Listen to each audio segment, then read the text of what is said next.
Hi folks, this is Professor Simons. I just finished putting together a video of the syllabus, of OneNote, of I forget what else because I've been working on it for a while, but I want you to please look at this before the semester starts because I won't be going over the syllabus the first day of class. Okay? And it gives you a heads up, let you know what's going on. So without further ado, here we go. This is the announcements page, where you post announcements. Let's have a look at the syllabus. Well, first we have an honor code, because we always have an honor code. And these are sets. I want you to know what you're getting into. So please have a look at the comments that your colleagues have made so that you can make some decisions. We're going to look at the OneNote syllabus, but first, a suggestion was that I post the daily syllabus document, so that's what I did. And the only thing that'll change is the dates, but pretty much, unless we switch textbooks, which I don't see happening, this is the information for each class. Let's go back to OneNote. Please look at this cartoon, because if you have any questions about the syllabus, have a look at the syllabus first. And here we have course basics. As I make this video, I'm not sure what's happening with Zoom, but if we are using Zoom and you meet these conditions, here is the meeting ID number and the password. If you are unable to come to class, but you don't have any documentation about it, remember what you used to do before Zoom? No, before COVID, you get to know people sitting around you and you ask them what you missed. And then you ask me. Course summary. The Blackboard site is where all the documents and assignments and everything else is posted.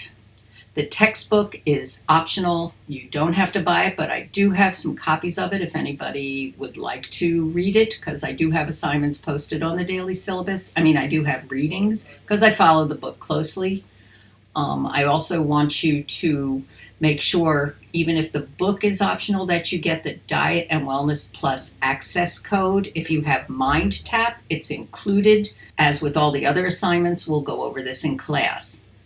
I also want you to download Poll Everywhere. It's a free app, and I would like you to sign up for it. And when we use it in class, you'll sign in using your last name, first initial, and the username is chocolate.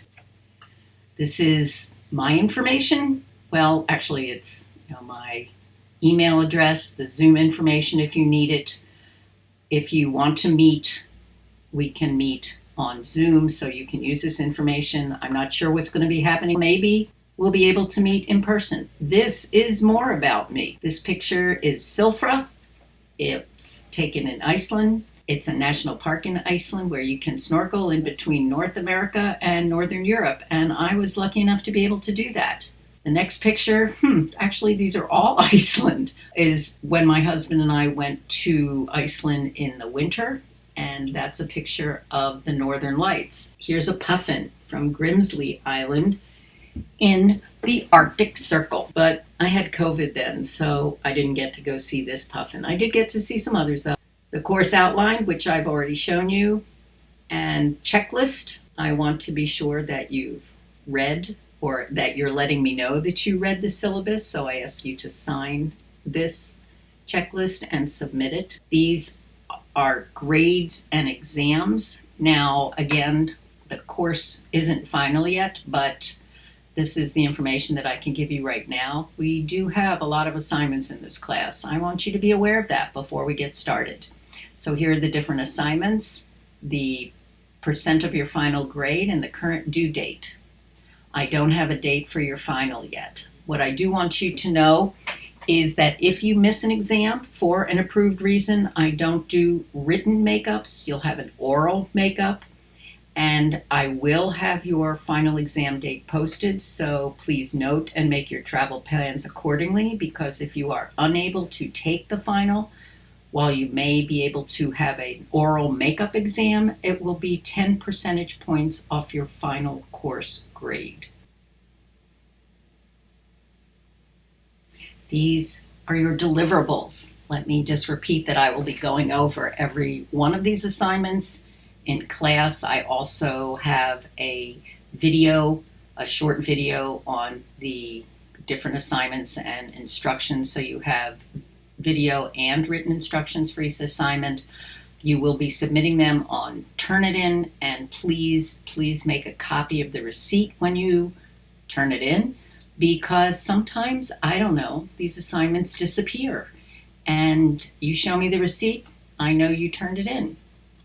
Course engagement, not everybody likes to talk in class, and you have other ways to participate.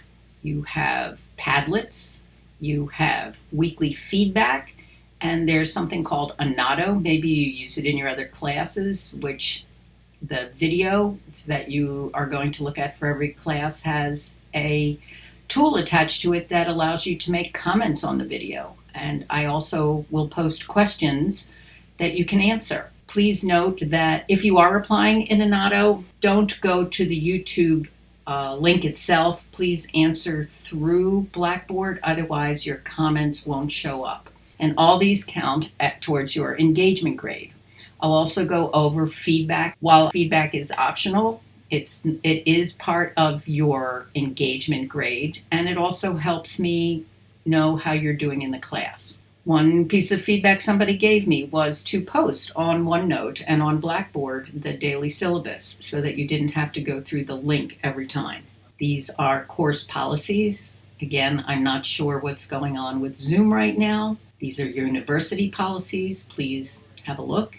And university resources. We have a lot of resources available for y'all. And if you have any questions on how to use them, how to get access to them, and you can't figure it out, please get in touch with me. Before we get into the details of Blackboard, I want to talk to you about the inverted classroom.